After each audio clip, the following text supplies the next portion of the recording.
In life, they revered Kim Jong-il as the dear leader and praised him more like a god than a head of state.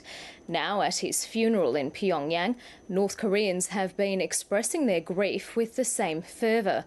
2 days of commemorations have begun in a showpiece display that's also designed to cement the succession of his son, Kim Jong-un. The foreign media wasn't invited, so the ABC's Stephen McDonnell has been monitoring events from Beijing. The state funeral of Kim Jong-il took place amongst heavy snow and in freezing conditions. The military, as key power brokers in North Korea, played a central role in the ceremony. A motorcade made its way through the streets of Pyongyang. Thousands were there to see it, and as the coffin of Kim Jong-il drove past, they were shown on North Korean television wailing uncontrollably.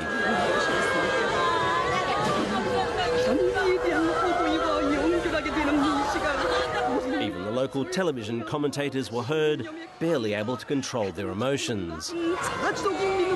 Our great leader, who gave us everything, who created the way to prosperity. Where are you going now among this sea of white snow? Saluting at the front of his father's hearse was Kim Jong-un, the new leader now known as the great successor. Also around the car were his uncle and the army's chief of staff, two men who'll join him in running the country. I'm here in Beijing because, like the rest of the International Press Corps, we've not been allowed into Pyongyang for the funeral. Foreign governments have also not been invited to send representatives to North Korea for the key ceremonies.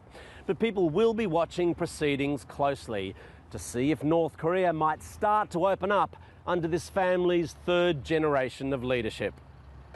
Yet some analysts fear that these ceremonies have been closed to outsiders to avoid them observing potential tensions at this time of leadership transition. So it might take some time yet before the world gets an idea of North Korea's direction now that Kim Jong-il has been sent off in such an overwhelming fashion. Stephen McDonnell, ABC News, Beijing.